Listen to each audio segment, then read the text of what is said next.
In this question हमें एक solid sphere दिया हुआ है, ठीक है, और इसमें एक कैविटी क्रिएट किया जा रहा है।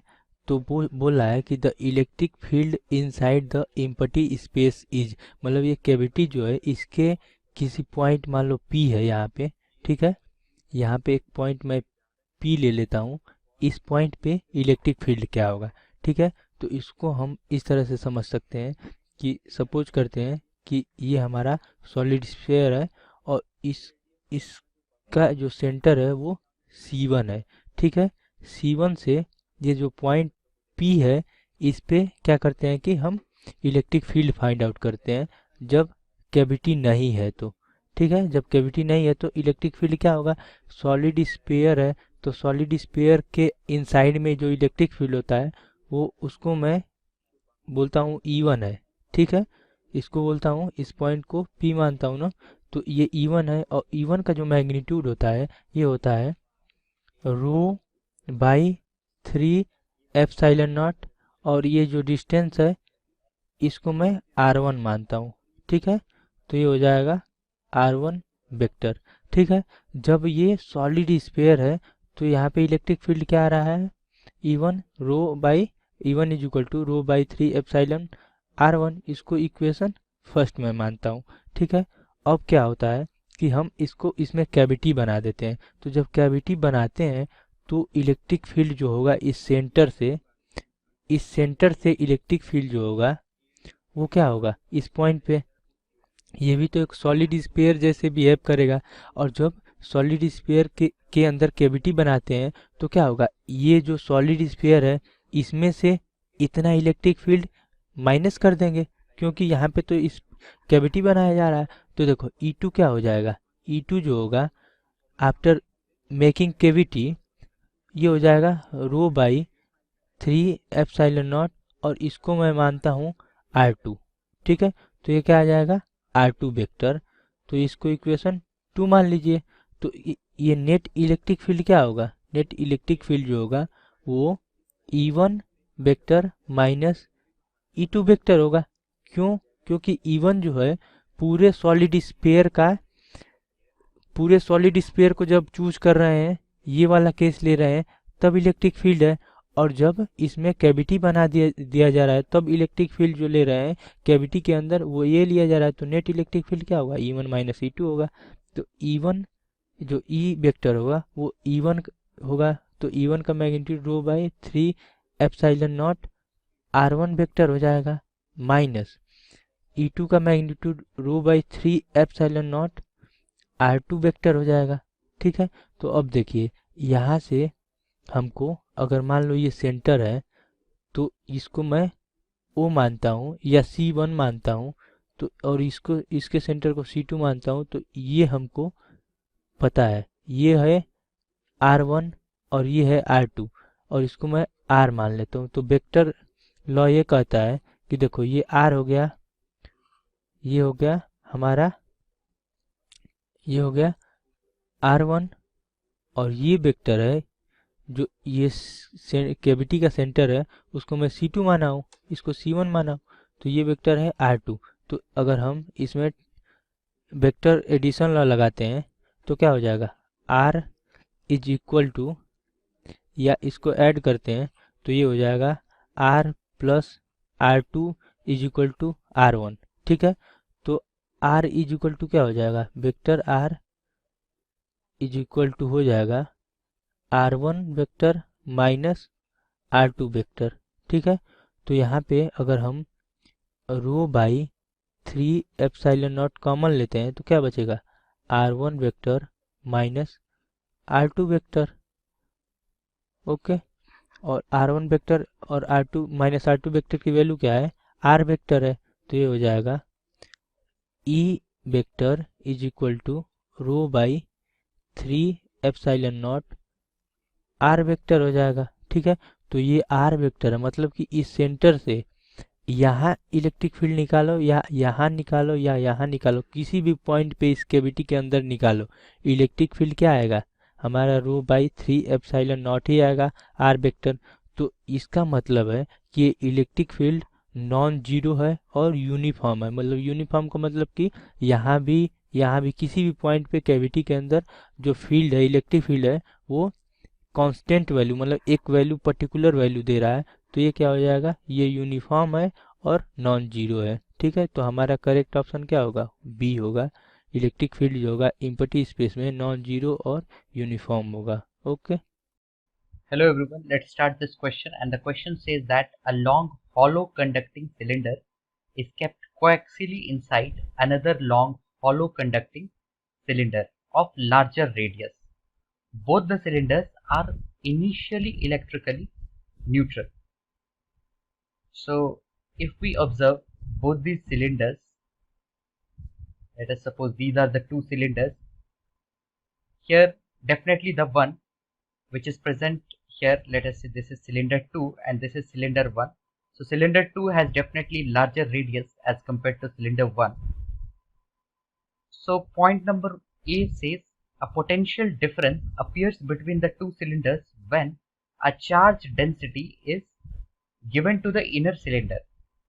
So if we give some charge density to the inner cylinder, so according to the property of induction, what it will do, it will induce another charge or opposite charge on the inner side of the outer cylinder, and as a result there will be an electric field setup, and since there is electric field setup, there will be potential difference between these two cylinders.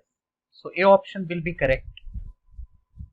Let's check for B. Potential difference appears between the two cylinders when a charge density is given to the outer cylinder. Now here, if we look carefully, B says now potential difference will appear if charge density is given to the outer cylinder. So what we know, that whatever charge is present on the outer shell, the potential at any point within in or at any point inside will be same. So if the potential, let's say V1 is the potential of cylinder 2 and V2 is the potential of cylinder 1. So if V1 is equal to V2, so definitely there will be no potential difference. So B will be incorrect.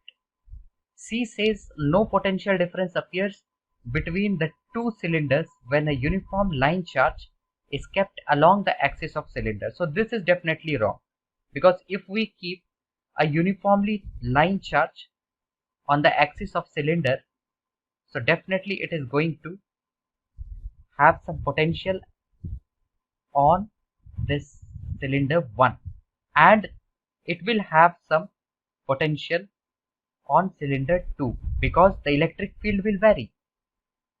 So that is correct, that at point 1 the electric field will be more as compared to point 2.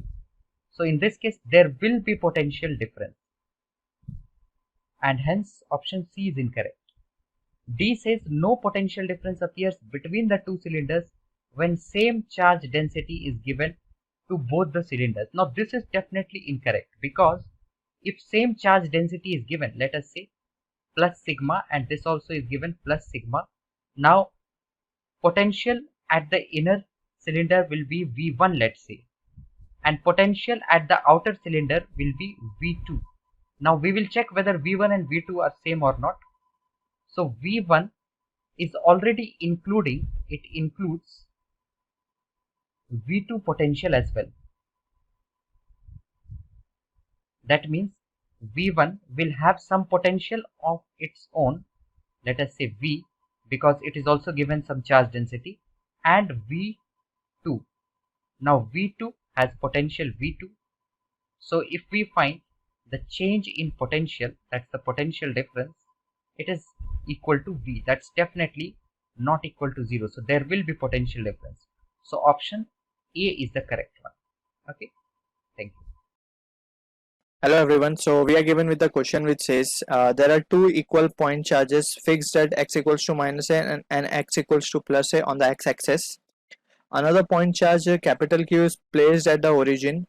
So the change in electric potential energy of Q when it is displaced by a small distance x along the x-axis is approximately proportional to. So first let's try to figure out what is the initial condition being given to us. So we will write it as initial condition and we will calculate potential energy in this initial condition. So we have been given with a charge, let's suppose that this is our origin at and here a charge of capital Q is been placed, that is at x equals to 0, and at x equals to plus a small charge, that is plus q over is placed over here. And similarly, let's try to make it symmetric condition over here. So here also there is a positive charge q at a distance of x equals to minus a. So x equals to minus. All right. So we have to calculate the initial energy, initial potential energy of the system. All right, or the initial potential energy of charge capital Q. So potential energy can be given as potential energy of Q, that is initially. So due to this charge, it would be KQQ by A, and due to again this charge would be again plus KQQ by A. All right. So this is the initial potential energy we are getting, and this comes out to be 2kq.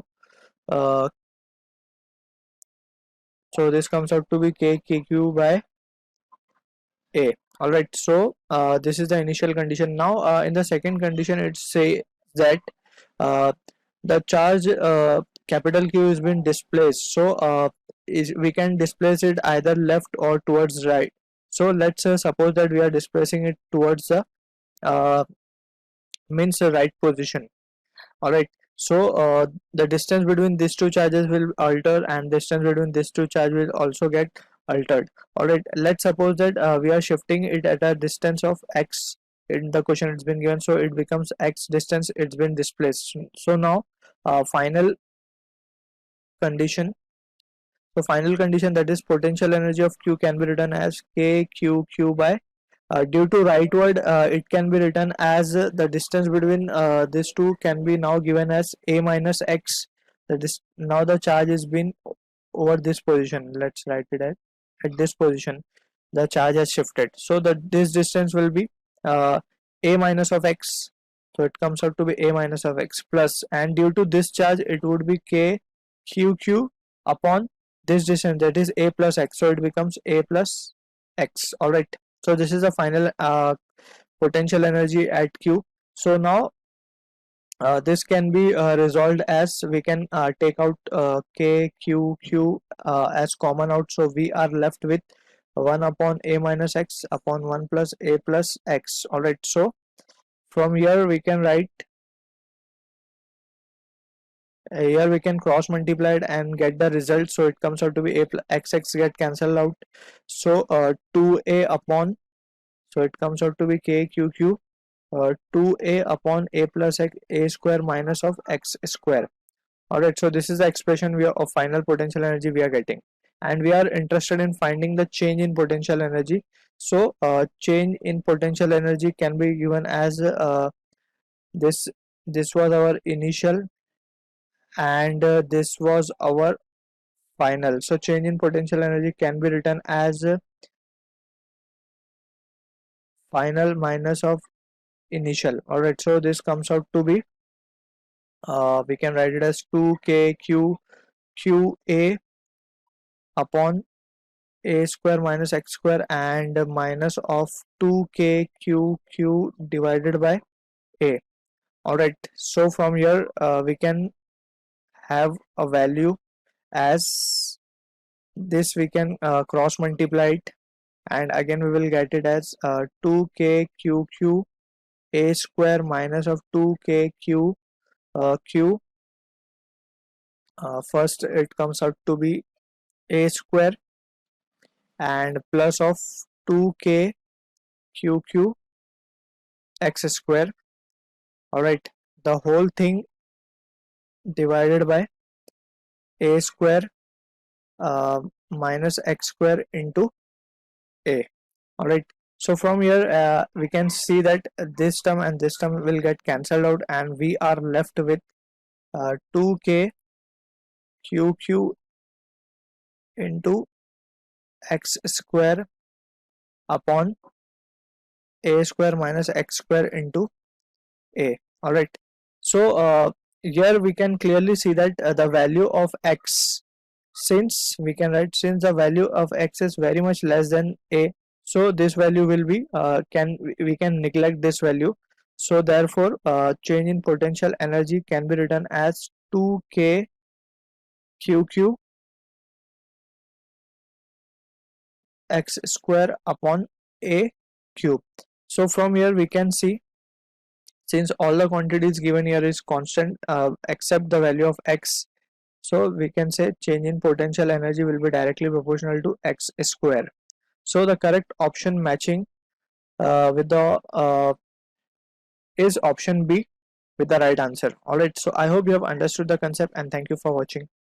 In this question, 2-point charge plus q and minus q are held fixed at d, 0 and d, 0, मतलब यहाँ minus D, 0, यहाँ plus D, 0 respectively of a x y coordinate system. Then हमसे पूछ रहा है कि A B C और D option दिया है, इसमें से कौन सा ऑप्शन करेक्ट होगा।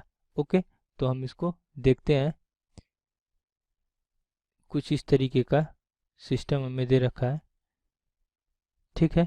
यहाँ पे क्या बोल रहा है कि ये हमारा पॉजिटिव चार्ज है, कहाँ पे, माइनस डी डिस्टेंस पे, 0 पे, क्योंकि एक्स एक्सेस पे वाई की वैल्यू क्या होगी, हमेशा 0 होगी। और दूसरा पॉइंट दिया है डी, 0, तो ये हो जाएगा, ये दूसरा चार्ज माइनस क्यूब है, ठीक है। तो देखो ऑप्शन अगर डी से मैं शुरू करता हूँ तो dipole moment is 2qd along the x axis. तो एक्स एक्सेस यहाँ कहाँ है, एक्स एक्सेस ये है, ठीक है, along द एक्स एक्सेस ये है, और माइनस एक्स एक्सेस ये है, वाई एक्सेस ये है, और माइनस वाई एक्सेस ये है, ठीक है। तो डाइपोल मोमेंट का फर्स्ट ऑफ ऑल फार्मूला क्या होता है, P is equal to Q into distance, ठीक है। तो यहाँ पे एक चार्ज का मैग्नीट्यूड ले लेते हैं, तो ये होता है Q, देख लो Q यहाँ पे है और यहाँ पे भी है, तो Q ले लेते हैं इंटू डिस्टेंस कितना है, इसके और इसके बीच में डिस्टेंस कितना है, 2d, तो इसको हम पुट करेंगे 2d। तो डाइपोल मोमेंट कितना आ रहा है, 2qd along the which direction. Dipole moment का जो डायरेक्शन होता है पॉजिटिव चार्ज से नेगेटिव चार्ज की तरफ होता है, नहीं, बिल्कुल ही गलत है, ये नेगेटिव चार्ज से पॉजिटिव चार्ज की तरफ होता है, ठीक है। तो नेगेटिव चार्ज ये है और पॉजिटिव चार्ज ये है, तो डायरेक्शन क्या होगा, डायरेक्शन डाइपोल मोमेंट का जो होगा वो ये डायरेक्शन होगा, ठीक है। तो एलॉन्ग दी निगेटिव एक्स एक्सेस होना चाहिए, न कि पॉजिटिव एक्स एक्सेस। तो ये हमारा ऑप्शन क्या होगा, ऑप्शन डी इनकरेक्ट होगा, ठीक है। इसके बाद अगर मैं बात करता हूँ ऑप्शन ए की, तो electric field E eight all point on the x axis has the same direction, ठीक है। देखो यहाँ पे और यहाँ पे इलेक्ट्रिक फील्ड अगर फाइंड आउट किया जाए तो ये तो इस डायरेक्शन में होगा, ठीक है, इस डायरेक्शन में होगा इलेक्ट्रिक फील्ड। लेकिन अगर पॉइंट यहाँ पे ले लिया जाए और इसको मैं पॉइंट पी मान लेता हूँ, तो इसका जो नेट इलेक्ट्रिक फील्ड का डायरेक्शन होगा वो इस डायरेक्शन में होगा, ठीक है। तो हमेशा एक्स एक्सेस में ही नहीं होगा, वो माइनस एक्सेस में हो सकता है, प्लस एक्सेस में हो सकता है, वो डिपेंड करता है कि इलेक्ट्रिक फील्ड का मैग्नीट्यूड कितना है। अगर ये ज़्यादा होगा, ठीक है, तो ये इसमें से सब्सट्रैक्ट होगा, ये ज़्यादा होगा तो इसमें से, तो ये डिपेंड करता है डायरेक्शन की हम कहाँ पे चार्ज रख रहे हैं इलेक्ट्रिक फील्ड निकालने के लिए, या पॉइंट मतलब वो पॉइंट कहाँ पे चूज कर रहे हैं जहाँ हमें इलेक्ट्रिक फील्ड फाइंड आउट करना है, ठीक है। अब तीसरा हमें, तो ये क्या होगा, ये गलत हो जाएगा, electric field at all point on y axis along x axis, ठीक है। तो देखो अगर मैं इस पॉइंट पे इलेक्ट्रिक फील्ड निकालना चाहता हूँ तो ये इलेक्ट्रिक फील्ड इस तरह से जाएगा, ठीक है, और ये नेगेटिव है तो यहाँ पे इस तरह से आएगा, ठीक है। तो इसका रिजल्टेंट डायरेक्शन क्या होगा, रिजल्टेंट डायरेक्शन होगा along along positive x axis. ठीक है ये बात। अगर मान लो वही पॉइंट इलेक्ट्रिक फील्ड जहाँ पे हम निकाल रहे थे यहाँ पे, वही मैं यहाँ पे ले लेता हूँ, तो यहाँ देखता हूँ क्या होता है। तो ये हो जाएगा इस तरह से। ठीक है, और ये क्या है, ये नेगेटिव चार्ज है, तो अपने तरफ इलेक्ट्रिक फील्ड को अट्रैक्ट करेगा, तो ये क्या होगा, अपने तरफ एब्जॉर्ब करेगा। तो ये क्या होगा, इसका डायरेक्शन क्या होगा, ये। तो इसका रिजल्टेंट डायरेक्शन क्या होगा, ये। तो ये भी क्या है, along along positive x axis. ठीक है, अब ये क्या होगा, ये ऑप्शन करेक्ट होगा। क्या होगा, electric field at all point on y axis. कहाँ पे, ये वाई एक्सिस है, पूरा वाई एक्सिस है। एलोंग एक्स एक्सिस हमेशा कहाँ जा रहा है, एक्स एक्सिस, एक्स एक्सिस के डायरेक्शन में जा रहा है। ठीक है, work has to be done in bringing a test charge from infinite to origin. ठीक है, तो ओरिजिन पे देखो, यहाँ पे फील्ड क्या होगा, आप कह सकते हैं या इजीली कैलकुलेट कर सकते हैं। यहाँ पे पोटेंशियल क्या होता है, वर्क डन का फार्मूला फर्स्ट ऑफ ऑल क्या होता है, ये होता है Q इंटू वी, और वी कहाँ से कहाँ तक, V infinite minus V origin.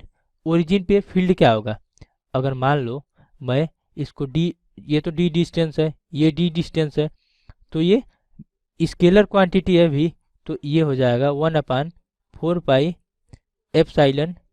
इस पॉइंट पे क्या होगा फील्ड, पोटेंशियल, ये हो जाएगा। सपोज करते हैं कि मैं यहाँ पे पॉजिटिव चार्ज ले लेता हूँ क्यू, तो ये हो जाएगा Q²/R।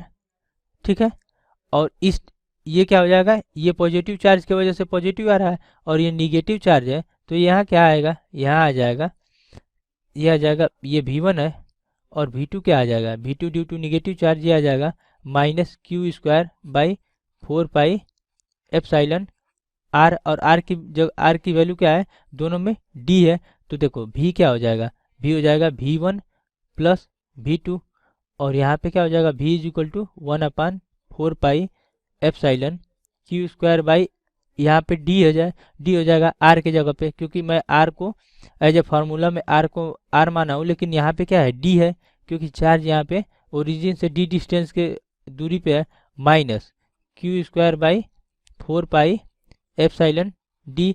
ये देखो सेम चीज़ है, तो कट जाएगा, तो V जो ओरिजिन पे है क्या है, 0 है, और इनफाइनाइट पे क्या होगा, 0 ही होगा ऑफकोर्स, तो ये हो जाएगा हमारा 0। तो वर्क डन क्या हो रहा है, वर्क डन 0 हो रहा है इनफाइनाइट से एक पॉइंट चार्ज को ओरिजिन पे लाने पे। तो हमारा ऑप्शन क्या होगा, ये गलत हो जाएगा, ऑप्शन बी जो होगा वो करेक्ट ऑप्शन होगा। Okay. Hello students, today our question is consider an evacuated cylindrical chamber of height h here having rigid conducting plates at the end and insulating curved surface as shown in the figure. A number of spherical ball made of light weight and the soft material, so material is soft here, and the coated with conducting material are placed at the bottom of the plate, and the ball have a radius r is less than height h here, height of the chamber. Now a high voltage source HV is connected across to the conducting plate such that bottom plate is at positive V0 and top plate is at negative V0. So voltage is positive at the bottom and at top it is negative here. So this is A here and this is H height and V is the high voltage source here, and this is our cylindrical chamber. Due to the conducting surface, the balls will get charged. It will become equipotential with the and repelled by it. So the balls will eventually collide with the top of the plate where the coefficient of the restitution can be taken to be 0 due to soft nature of the material. So the electric field in the chamber can be considered to be that of parallel plate capacitor. So we have to find here average current in the steady state resisted by the emitter in circuit will be. So we have A, B, C, D option is given here. So we have to find which option is correct. So the solution of this question is, we have the cylindrical chamber here. This is A current here in ampere, and we have the HV high voltage source here, and we have to find here average current in the steady state. So we know that current, that is average current, that is we can denote this by AVJ, is directly proportional to Q, that is charge, and this is divided by time here. And from this we can write here we have the charge is directly proportional to V naught, as in the top we have positive and in the negative we have the here at the top plate we have V negative, that is voltage negative, and at bottom it is positive. So our charge is directly proportional to voltage here. So we know that equation of motion equation, that is S is equals to displacement is initial velocity into time plus half at square, half into acceleration due to gravity and time square. So we have the height is equals to H is equals to height of the chamber is half 1 by 2, and this is Q, E charge, and E here, and this is divided by M, and this is T square here. This is M is mass here, and this will equals to half. From this we can write here half, and we have the E is the EMF, that is electromotive force. So this is Q, and we have V naught at top and bottom. So this is 2 time of V naught, that is Q into 2, and this is V naught, that is voltage here, and this is divided by mass into height, and this is multiplied with T. So this is divided by mass M here, and this is multiplied with T square. So from this we can say that time is inversely proportional to V naught, that is voltage, and we have, let us suppose this is our equation 1 here, and Q is directly proportional to voltage V0, and this is second here, and we have the time period is inversely proportional to voltage. So this is third here. So we have the Q is directly proportional to V naught. So from first, second and third we can write here from equation 1, 2 and 3 we can write here I average, that is current average, is directly proportional to Q. So we have Q is equals to V0 V naught. Q is directly proportional to V naught. So we can write here this is V naught, and this is here T is 1 divided by V naught. So this is equals to, from this we can write here our current average is directly proportional to, that is current in steady state is directly proportional to V naught square here. So this is our answer. Now we check which option is correct here. So it is directly proportional to, it is directly proportional to V square. So our option A is correct here. Thank you. Hello students, today our question is, consider an evacuated cylindrical chamber of height h here having rigid conducting plates at the end and insulating curved surface as shown in the figure. A number of spherical ball made of light weight and the soft material, so material is soft here, and the coated with conducting material are placed at the bottom of the plate, and the ball have a radius r is less than height h here, height of the chamber. Now a high voltage source HV is connected across to the conducting plate such that bottom plate is at positive V0 and top plate is at negative V0.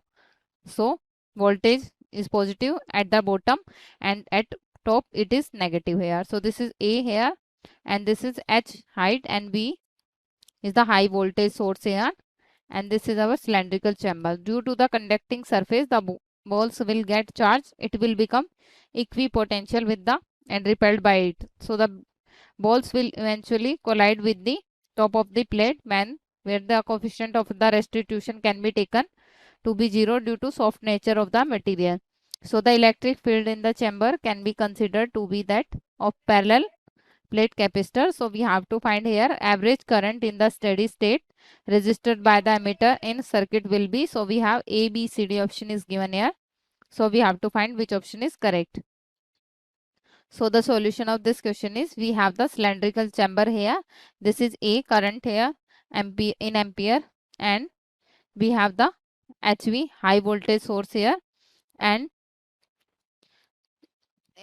we have to find here average current in the steady state. So we know that current, that is average current, that is, we can denote this by AVJ, is directly proportional to Q, that is charge, and this is divided by time here. And from this we can write here we have the charge is directly proportional to V naught, as in the top we have positive and in the negative we have the here at the top plate we have V negative, that is voltage negative, and at bottom it is positive. So our charge is directly proportional to voltage here. So we know that equation of motion equation, that is S is equals to displacement is initial velocity into time plus half at square, half into acceleration due to gravity and time square.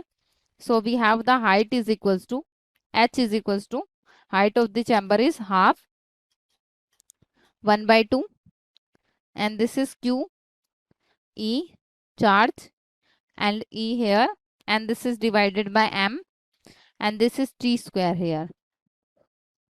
This is M is mass here, and this will equals to half.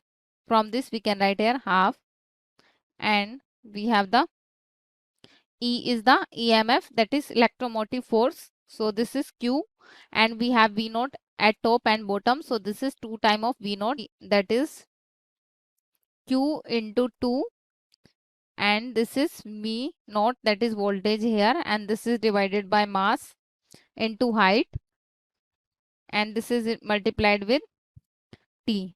So this is divided by mass M here, and this is multiplied with T square. So from this we can say that time is inversely proportional to V naught, that is voltage, and we have, let us suppose this is our equation 1 here, and Q is directly proportional to voltage V0, and this is second here, and we have the time period is inversely proportional to voltage. So this is third here. So we have the Q is directly proportional to V naught. So from first, second and third we can write here, from equation 1, 2 and 3 we can write here I average, that is current average, is directly proportional to Q. So we have Q is equals to V0 V naught. Q is directly proportional to V naught. So we can write here this is V naught, and this is here T is 1 divided by V naught. So this is equals to, from this we can write here our current average is directly proportional to, that is current in steady state is directly proportional to V naught square here. So this is our answer. Now we check which option is correct here. So it is directly proportional to, V square. So our option A is correct here. Thank you. Hello students. Our question gives that electric field is measured at point 00 generated due to various charge distribution, and dependence on, here there is D, is found to be different for different charge distribution. List 1 contains different relations between E and, here also there is D, and list 2 describes different electric charge distributions along with their locations. Match the functions in list 1 with related charge distribution in list 2. So first of all we can write the equation for electric field which is given in the list 2. So what is the first one? It is a point charge Q at the origin. So electric field for point charge Q at the origin is given by Q divided by D square. That is, electric field is proportional to 1 by D square. What about the second point? It is a small dipole with a point charge Q. Okay, what is equation for the dipole? It is given by 2kP divided by D cube into root of 1 plus 3 cos square theta. Okay, and here E is proportional to 1 by D cube. Okay, in the second case, what about the third case? Third case is an infinite line charge coincidence with the x-axis with uniform linear charge density. So for the case of linear charge density, electric field is given as electric field E equal to 2k lambda divided by d. So electric field is proportional to 1 by d. What about the fourth point? Two infinite wires carry uniform linear charge density. Here it is mentioned about two wires. So the electric field of two infinite wires is given by 2k lambda divided by d minus L minus 2k lambda divided by d plus L, or which is by taking LCM we get 2k lambda into 2L divided by d square into 1 minus L square divided by d square. So here also E is proportional to 1 by d square. What about the fifth case? It is an infinite plane charge of the sheet. So infinite plane charge sheet is electric field is given by sigma by 2 epsilon 0. That is E is independent of D. E is independent of D. Okay, so we can match list 1 with the list 2. What is P here? P mentions E is independent of D. That is P matches with the 5. So P matches with the 5. So answer P matches with the 5. Okay, what about Q? E is inversely proportional to D. So E is inversely proportional to D is the infinite line charge. That is Q is matches with the 3. Q matches with the 3. What about R? R is E inversely proportional to D square. That is E proportional to 1 by D square. Two cases are there. For a point charge also and for a two infinity wire. So R matches with 1 and 4. Okay, then what about S? E proportional to 1 by D cube and it is given by small dipole. So S matches with the 2. So this is a answer matches with our list 1 and list 2. Okay. So इस question में given है 6 point charges each of the same magnitude Q are arranged in different manners as shown in column second. Column second यहाँ पर given है जिसमें देख सकते हैं कि कुछ चार्जेस हैं जो अलग अलग तरह से यहाँ पर अरेंज्ड हैं, ठीक है.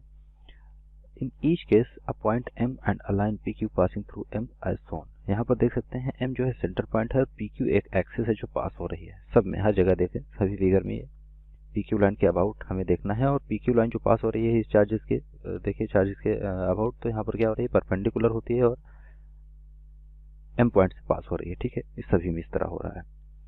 सारे अरेंजमेंट में देख सकते हैं PQ लाइन है, ठीक है, और M पॉइंट है. अब बात कर रहा है let E be the electric field and V be the electric potential at M point पर इलेक्ट्रिक फील्ड और पोटेंशियल फील्ड, क्योंकि चार्जेस हैं तो इनकी वजह से इलेक्ट्रिक फील्ड और पोटेंशियल फील्ड कुछ ना कुछ होगी. तो बोल रहा है पोटेंशियल इज एट इन्फाइनाइटली 0. तो ये 0 है अभी जब वो रेस्ट पे है, ठीक है. बोल रहा है रेस्ट पे है तो due to the given charge distribution when is it at rest. तो रेस्ट पे है तो यहाँ पर क्या हो रहा है 0 हो रहा है. नेट जो चार्ज हो रहा है M पॉइंट पर वो दोनों की वजह से क्या है 0 है. अब अगर बात करें यहाँ पर तो बोल रहा है इस पूरे सिस्टम को जितने भी हमारे पास 6 यहाँ पर देख सकते हैं फिगर है 1 2 3 4 5 सॉरी 5 यहाँ पर अरेंजमेंट है. तो 5 सभी के सभी अरेंजमेंट क्या हो रहे हैं M पॉइंट के अबाउट या PQ जो एक्सिस है इसके अबाउट रोटेट करना स्टार्ट कर देते हैं. और वेलोसिटी क्या होती है उनकी, let's say omega angular velocity से वो क्या करते हैं रोटेट करना स्टार्ट कर देते हैं. सो बोल रहा है let V be the magnetic field and at M and mu be the magnetic moment of the system in this condition. सभी कंडीशन में बोल रहा है कि यहाँ पर जहाँ भी B मैग्नेटिक फील्ड होगी उसको हम B से रिप्रेजेंट करेंगे और मैग्नेटिक मोमेंट जिसका भी होगा वो म्यू से रिप्रेजेंट कर रहे हैं. तो हमें बताना है कि जो इक्विवेलेंट स्टडी और यहाँ पर हमें एज्यूम करना है कि जो रोटेटिंग चार्ज हैं वो क्या है इक्विवेलेंट स्टडी करंट की तरह हम बिहेव करेंगे. तो देखते हैं यहाँ पर कुछ कॉलम फर्स्ट में दिया गया है कि E इक्वल टू 0 होगा, V doesn't equal to 0, B equal to 0 और म्यू डजंट इक्वल टू 0. तो ये कौन कौन से जो है कॉन्फ़िगरेशन है जिसको ये बिलोंग करेंगे. तो देखते हैं किसके किसके लिए ये करेक्ट होता है. तो ए ऑप्शन की अगर बात करें तो ए में बोल रहा है E इक्वल टू 0, ए बोल रहा है ए इक्वल होना चाहिए 0 के। तो देखते हैं कौन कौन सा अरेंजमेंट है जो चार्जेस का जहाँ पर ई की वैल्यू 0 हो रही है। ये हमें कब देखना है, जब वो रोटेट करना स्टार्ट कर चुके हैं तब, ठीक है। जब रोटेट करना नहीं स्टार्ट किए हैं तब हम अगर इसको देखें तो क्या हो रहा है, यहाँ पर देखें तो क्या है, ये हेक्सागन है। हेक्सागन में क्या होगा, रेगुलर हेक्सागन होने की वजह से इसमें कितने कॉर्नर है, 6 कॉर्नर, 1 2 3 4 5 6 कॉर्नर हैं। और सभी कॉर्नर पर हम देख सकते हैं एक पर प्लस है तो उसके जस्ट बगल वाले में क्या है, निगेटिव, फिर उसके बाद प्लस, फिर उसके बाद निगेटिव, फिर प्लस, फिर निगेटिव। तो जो रिजल्टेंट चार्ज है यहाँ पर क्या हो रहा है, 0 हो रहा है। रिजल्टेंट चार्ज का इफेक्ट अगर देखें एम पॉइंट पर, अगर हम सिर्फ 4 को लें, लेट्स से 4 पॉइंट है इस तरह, सॉरी 4 पॉइंट है 1 2 3 4, 4 पॉइंट को देखें तो इसकी वजह से क्या है, अगर ये प्लस है, या 6 को लिख लेते हैं, सभी पॉइंट बना लेते हैं, ये प्लस है, ये माइनस है, ये प्लस है, ये माइनस है, ये प्लस है, ये माइनस है, इस तरह से अरेंजमेंट कुछ है। तो एम पॉइंट अगर यहाँ है तो इस पॉइंट पर अगर देखें हम तो इस प्लस की वजह से मैग्नेटिक फील्ड के सॉरी इलेक्ट्रिक फील्ड की डायरेक्शन किधर होगी, प्लस की वजह से इधर की होगी, एम पर इस तरफ की होगी, एम पॉइंट की तरफ होगी, लेकिन इसकी तरफ क्या होगी, अंदर की तरफ होगी, ठीक है। तो इक्वल और अपोजिट होने की वजह से क्या होगा, कैंसिल आउट हो जाएगी। तो यहाँ पर नेट क्या हो रहा है, ई इक्वल टू 0 हो रहा है, ठीक है। इसी तरह के बी की अगर बात करें, वी की बात करें तो वी भी क्या हो रहा है यहाँ पर, तो 0 होगा। यहाँ पहले सिर्फ ई की बात करते हैं, देखते हैं कि कहाँ कहाँ पर ई इक्वल टू 0 हो रहा है। तो पहला ऑप्शन हमें मिल रहा है क्या है, पी, ठीक है। क्योंकि नेट चार्ज जो है एम पॉइंट पर 0 है तो इसलिए इक्वल और अपोजिट होने की वजह से क्या हो रहा है, 0 हो रहा है। अब बात करते हैं क्यू की। क्यू पे अगर देखें तो क्या यहाँ पर ई इक्वल टू 0 होगा, तो नहीं होगा। अगर हम देखें तो पी के अबाउट अगर इस तरह से रोटेट कर रहा है सिस्टम पूरा, यहाँ पर इस तरह से रोटेट कर रहा था ओमेगा से, लेट से ओमेगा के एंगुलर वेलोसिटी से यहाँ पर रोटेट कर रहा है पी की पे अबाउट इस तरह से, ठीक है। तो यहाँ पर एम पॉइंट के लेफ्ट साइड की तरफ अगर देखें तो यहाँ पर 2 चार्ज नेगेटिव है, एक पॉजिटिव है, और राइट की तरफ देखें तो 2 पॉजिटिव और 1 नेगेटिव है। तो इधर का जो है रिजल्टेंट क्या है, पॉजिटिव है, और इधर का इस साइड का रिजल्टेंट क्या है, नेगेटिव है, ठीक है। इधर नेगेटिव चार्ज हो रहा है, इधर पॉजिटिव चार्ज हो रहा है। इस वजह से क्योंकि इक्वल और अपोजिट नहीं हो रहे हैं चार्ज, तो इस वजह से क्या हो जाएगा, यहाँ पर कुछ ना कुछ इलेक्ट्रिक फील्ड होगी। तो इसलिए हमारा ये ऑप्शन सही नहीं होगा, ठीक है। तो जो नेट इलेक्ट्रिक फील्ड की डायरेक्शन होगी वो किस तरफ होगी, इस डायरेक्शन में, ई की डायरेक्शन होगी, ठीक है।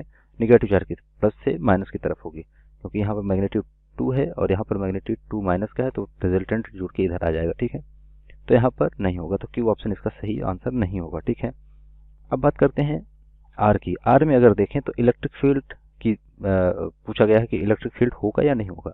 तो यहाँ पर इलेक्ट्रिक फील्ड लेट्स से ये इस एक्सिस के अबाउट इस तरह से रोटेट कर रहा है, पूरा का पूरा ये सर्कल जो है सेमी 2 सर्कल है, यहाँ पर देखें तो बोल रहा है कोप्लेनर इंसुलेटिंग रिंग्स हैं, ठीक है। और जो इक्वल इंटरवल, ठीक है, दोनों के इंटरवल्स जो हैं इक्वल हैं चार्जेस के, जो चार्ज रखे गए हैं। तो हमसे पूछा गया है जो रिजल्टेंट होगा वो क्या होगा। तो यहाँ पर भी रिजल्टेंट क्या होगा, 0 होगा, क्योंकि यहाँ पर देखें तो 3 नेगेटिव के हैं और 3 पॉजिटिव के हैं, तो तीनों के छवों की वजह से जो रिजल्टेंट एम पॉइंट पर आएगा इलेक्ट्रिक फील्ड, क्या हो गया, 0 हो जाएगा। यहाँ पर P Q is perpendicular to the plane के परपेंडिकुलर है और इस तरह से रोटेट कर रहा है। तो यहाँ पर भी रिजल्टेंट ई इक्वल टू क्या आ रहा है, 0 आ रहा है। यहाँ पर भी ई इक्वल टू हमें क्या मिला था, 0 मिला था। अब बात करते हैं एस की। एस पे अगर देखें तो ये एक लेमिना टाइप का है, ठीक है, या स्क्वायर हम बोल सकते हैं, और ये पास हो रहा है इस तरह से, ठीक है।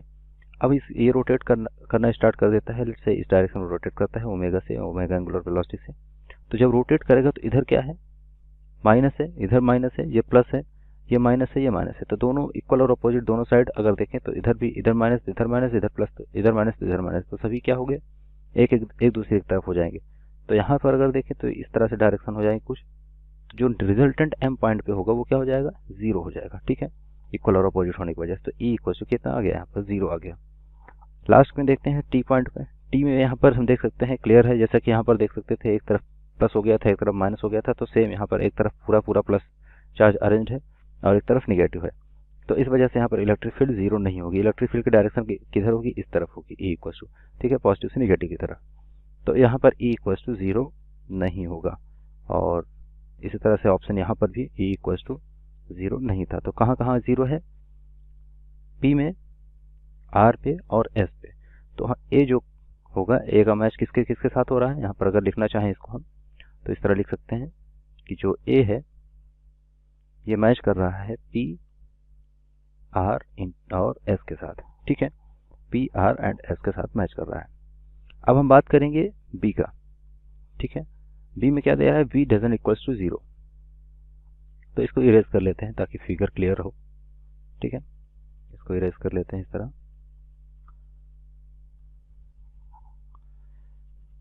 सो अब यहाँ पर अगर देखें तो बोल रहा है v जो है पोटेंशियल की वैल्यू जो है, ठीक है, इलेक्ट्रिक पोटेंशियल जो है वो पॉइंट m पर हम देख रहे हैं, ठीक है। पॉइंट m पर 0 है, 0 के इक्वल नहीं है, मतलब कुछ ना कुछ इसका मैग्नीट्यूड है। तो 0 के इक्वल कहाँ कहाँ नहीं है, मतलब कहाँ कहाँ 0 है और कहाँ कहाँ नहीं है। यहाँ पर देखें तो अगेन 0 होगा, क्योंकि यहाँ पर रिजल्टेंट अगर देखें हम, रिजल्टेंट की अगर बात करें तो यहाँ पर 0 होगा, ठीक है। यहाँ पर किस तरफ है, यहाँ पर की डायरेक्शन अगर होगी तो इसके वजह से नेगेटिव की वजह से पोटेंशियल की डायरेक्शन किधर है, उसके अंदर की तरफ, इसके तरफ, इसके वजह से किधर है, इस तरफ। इसी तरह यहाँ से देखें तो अंदर की तरफ, इसके तरफ, इससे इसके तरफ, इससे देखें इसके रेस्पेक्ट में तो अंदर की तरफ। तो नेट अगर देखें तो जो m है, m पॉइंट पर अगर नेट देखें तो v इक्वल टू कितना आ जाएगा, 0 आ जाएगा। और हमें क्या देखना है, v डजंट इक्वल टू 0, तो यहाँ पर तो v 0 हो रहा है। नेट पोटेंशियल डिफरेंस क्या है, net potential electric potential at the point m is 0, ठीक है। सो क्यों में देखें अगर यहाँ पर तो क्या हो गया, v इक्वल हो गया 0 की, और हमें ढूंढना है v जहाँ पर इक्वल नहीं है वो हमें मैच करना है उसके साथ, ठीक है। तो अब क्यू के साथ देखें तो यहाँ पर क्या हो रहा है, यहाँ पर प्लस है दो तरफ, दो प्लस है एक तरफ और एक तरफ दो माइनस है। तो अगेन यहाँ पर एक तरफ माइनस साइड हो जाएगी, एक तरफ प्लस साइड हो जाएगी जब ये रोटेट करना स्टार्ट करेंगे ओमेगा से, ठीक है। तो यहाँ पर क्योंकि एक तरफ प्लस हो गया एक तरफ माइनस हो गया, तो जो क्यू है यहाँ पर भी एक्चुअली क्या होगा, 0 हो जाएगा। यहाँ पर इलेक्ट्रिक फील्ड 0 नहीं थी, लेकिन यहाँ पर पोटेंशियल 0 है, ठीक है।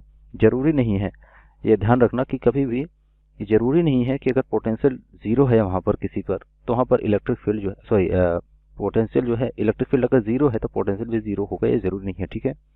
तो यहाँ पर अगर देखें तो क्या हो रहा है, यहाँ पर इस केस में इलेक्ट्रिक फील्ड तो यहाँ पर हमने देखा था क्या था, 0 नहीं थे, लेकिन यहाँ पर पोटेंशियल क्या है, पोटेंशियल यहाँ पर v इक्वल टू 0 है, ठीक है।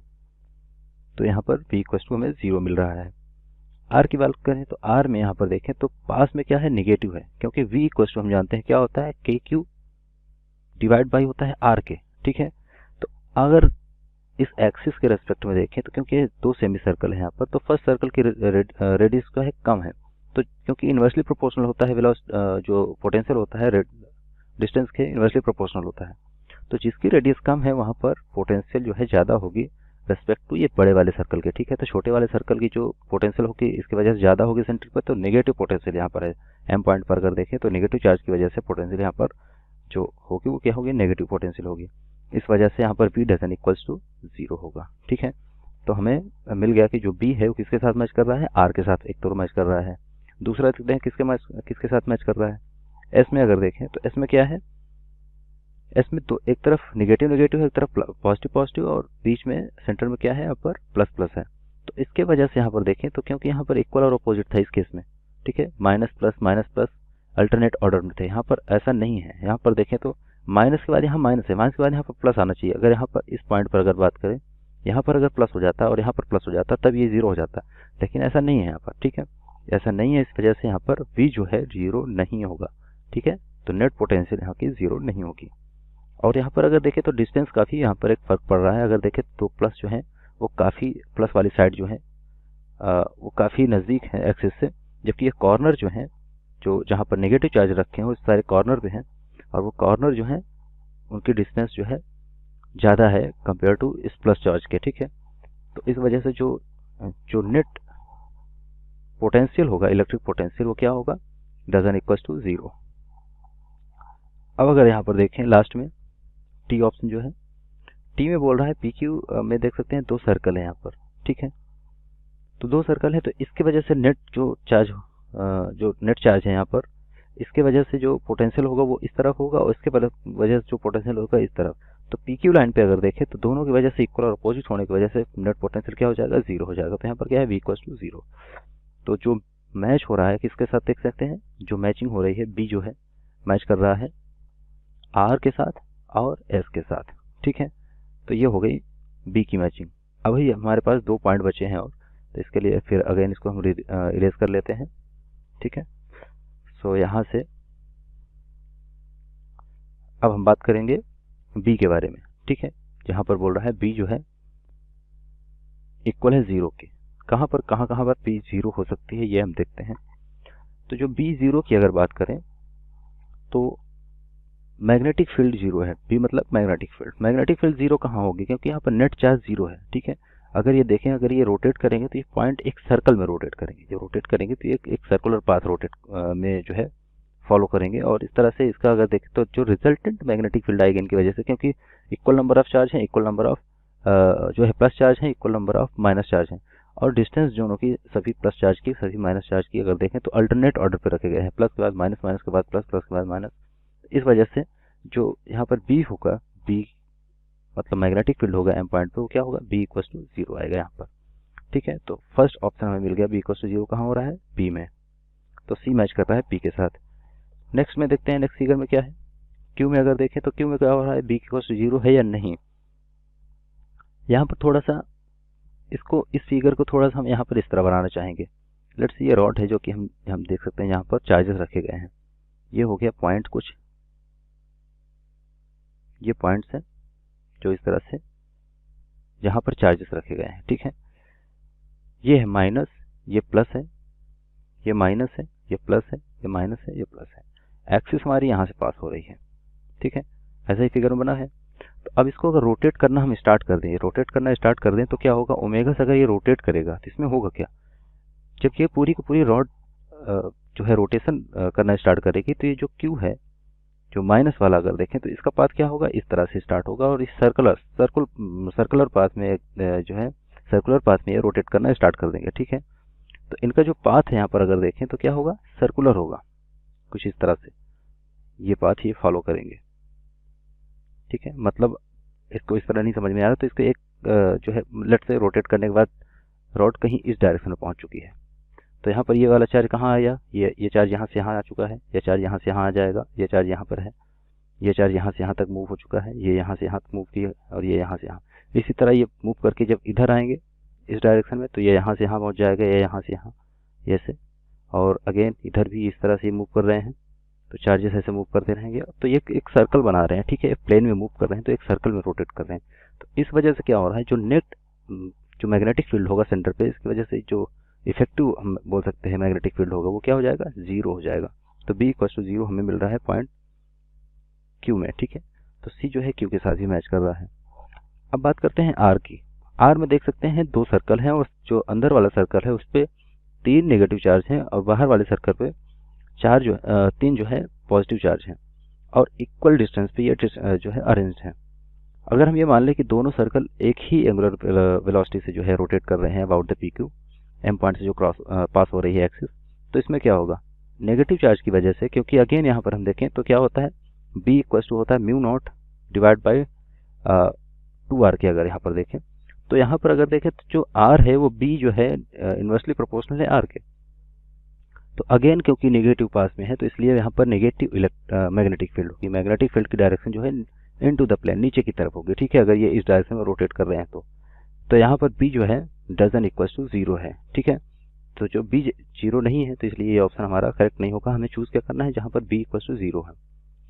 नेक्स्ट ऑप्शन में देखते हैं s जो है, s में क्या बोल रहा है, एक स्क्वायर है, सॉरी एक रेक्टेंगल है, रेक्टेंगल में सभी कॉर्नर पर नेगेटिव चार्ज है, और मिडिल में यहाँ पर दे रखा है 2 पॉजिटिव चार्ज हैं, ठीक है। तो इस केस में हम देख सकते हैं सभी केस में 3 पॉजिटिव और 3 नेगेटिव चार्ज हैं, लेकिन इस केस में एस जो अकेला ऐसा केस है जहाँ पर 4 जो है नेगेटिव चार्ज लिए गए हैं और 2 पॉजिटिव चार्ज है सिर्फ, ठीक है, मतलब एक पॉजिटिव चार्ज कम है। और इसके साथ साथ जैसा कि हमने देखा था कि जो बी होती है मैग्नेटिक फील्ड होती है वो इन्वर्सली प्रोपोर्शनल होती है रेडियस के, सॉरी डिस्टेंस के। तो जब डिस्टेंस के इन्वर्सली प्रोपोर्शनल है तो यहाँ पर देखें तो इसके ये डिस्टेंस जो है और ये डिस्टेंस जो है, ठीक है, इन दोनों में डिफरेंस है, ये जो है पास में है और ये क्या है कॉर्नर वाली। अगर देखें सभी चार्ज पार्टिकल जो हैं वो उनकी डिस्टेंस जो है सेंटर से काफ़ी ज़्यादा दूर है, जो एक्सिस है जिसके अबाउट वो रोटेट करते हैं उससे ज़्यादा है डिस्टेंस। तो इस वजह से इनके वजह से जो मैग्नेटिक फील्ड होगा और इनके वजह से जो मैग्नेटिक फील्ड होगा, अब क्योंकि प्लस चार्ज के यहाँ सिर्फ 2 ही हैं लेकिन नेगेटिव चार्ज 4 है तो यहाँ पर भी नेगेटिव मैग्नेटिक फील्ड आएगी, मतलब इनटू द प्लेन नीचे की तरफ। तो यहाँ पर बी जो है यहाँ पर क्या होगा, 0 नहीं होगा, ठीक है, बी 0 यहाँ पर नहीं होगा। लास्ट ऑप्शन में देखते हैं जो टी है, यहाँ पर एक तरफ पॉजिटिव है, एक तरफ नेगेटिव है, और ये पूरा का पूरा सिस्टम इस तरह से रोटेट कर रहा है ओमेगा से। तो जब ये रोटेट करना स्टार्ट करेंगे तो एक तरफ क्योंकि पूरा पॉजिटिव चार्ज है तो ये प्लस हो गया, इधर माइनस हो गया, तो प्लस और माइनस जब रोटेट करना स्टार्ट करेंगे तो जो नेट मैग्नेटिक फील्ड होगी यहाँ पर क्या हो जाएगी, जीरो हो जाएगी, इक्वल और अपोजिट होने की वजह से। तो हम देख सकते हैं जो हमारा ऑप्शन होगा वो क्या होगा, क्यू, पी, क्यू और टी। ठीक है, तो इसको हम मैच कर लेते हैं, यहाँ पर लिख लेते हैं इसको, जो सी है वो मैच कर रहा है पी, क्यू और टी के साथ। ठीक है, अब नेक्स्ट की बात करते हैं। नेक्स्ट में हम देख सकते हैं क्या है, म्यू की वैल्यू 0 दे रखा है। म्यू क्या है, यहाँ पर मैग्नेटिक मूवमेंट है। ठीक है, तो मैग्नेटिक मूवमेंट की अगर बात करें यहाँ पर, तो जिस तरह से मैग्नेटिक फील्ड की हम बात कर रहे थे, सेम उसी तरह का कॉन्सेप्ट यहाँ पर लगेगा मैग्नेटिक फील्ड के साथ। ठीक है, सो देखते हैं किसमें किसमें मैग्नेटिक फील्ड 0 है। ठीक है, सो म्यू इक्वल्स टू 0 हमें देखना है। तो पी अगर ऑप्शन की हम बात करें तो पी में देख सकते हैं कि यहाँ पर इनकी वजह से जो मैग्नेटिक मूवमेंट है क्या वो 0 है या नहीं, ये हमें चेक करना है। तो यहाँ पर हम देख सकते थे कि मैग्नेटिक फील्ड यहाँ पर 0 थी, लेकिन मैग्नेटिक मूवमेंट अगर देखें तो इसका 0 नहीं होगा। ठीक है, सॉरी एक्चुअली यहाँ पर क्या होगा, बी अगर 0 है, यहाँ पर हमने क्या देखा था, बी यहाँ पर 0 थी। ठीक है, बी देखें तो कहाँ कहाँ मैग्नेटिक फील्ड कहाँ कहाँ 0 थी, अगर सी ऑप्शन में देखें पी पर 0 थी, तो यहाँ पर क्या होगा, म्यू भी 0 होगा। ठीक है, तो जहाँ जहाँ मैग्नेटिक फील्ड 0 है, क्योंकि अगर मैग्नेटिक डाइपोल मूवमेंट है, अगर मैग्नेटिक मूवमेंट वहाँ पर एग्जिस्ट करता है अगर किसी फिगर में, तो वहाँ पर मैग्नेटिक फील्ड भी होगी। ठीक है, तो अगर जहाँ पर मैग्नेटिक फील्ड नहीं है वहाँ पर मैग्नेटिक मूवमेंट नहीं होगा। ठीक है, तो यहाँ पर 0 हो गया क्योंकि वो रोटेशन में है। ठीक है, इस वजह से यहाँ पर ये 0 है, तो ये भी 0 होगा। यहाँ पर 0 नहीं होगा, हमें 0 कहाँ पर देखना है, कहाँ पर नहीं होगा, तो जो ऑप्शन है उन ऑप्शन के उल्टा चलना है। तो यहाँ पर 0 हो रहा है। यहाँ पर देखें अगर, तो पी के साथ क्यू के साथ क्या था, क्यू में भी बी इक्वल्स टू 0 है। ठीक है, बी इक्वल्स टू 0 है तो म्यू इक्वल्स टू क्या आ जाएगा, 0 आ जाएगा। आर पे देखें तो आर ऑप्शन नहीं है, और ऑप्शन में बी इक्वल्स टू 0 नहीं है, तो यहाँ पर म्यू इक्वल्स टू क्या हो जाएगा, 0 नहीं होगा। ठीक है, बी इक्वल्स टू 0 नहीं होगा। यहाँ पर क्या होगा, एस में अगर चेक करें तो एस में म्यू इक्वल्स टू 0 नहीं होगा। ठीक है, क्योंकि यहाँ पर बी इक्वल्स टू 0 नहीं है, और यहाँ पर देखें तो यहाँ पर म्यू इक्वल्स टू 0 होगा क्योंकि बी इक्वल्स टू यहाँ है 0 है। ठीक है, तो हमारे करेक्ट ऑप्शन क्या हो जाएंगे, सी के बाद डी, और डी की अगर बात करें तो क्या हो जाएगा, आर और एस। ठीक है, तो यहाँ से आ जाएगा R and S. R and S जो दोनों हैं फिगर, इस दोनों फिगर में अगर बात करें तो मैग्नेटिक फील्ड की वैल्यू 0 नहीं है, और साथ ही साथ मैग्नेटिक मूवमेंट जो है म्यू जिसको हम बोलते हैं वो भी 0 नहीं होगा। तो जो करेक्ट ऑप्शन होगा अगर चेक करें तो क्या होना चाहिए, यहाँ पर जो करेक्ट मैच हो रहे हैं वो कुछ इस तरह से, ए जो है पी आर एस, बी जो है आर एस, और सी जो है पी क्यू टी, और डी आर एस के साथ जो है मैच होंगे। तो ये था कॉलम फर्स्ट से कॉलम सेकंड का मैच। ठीक है,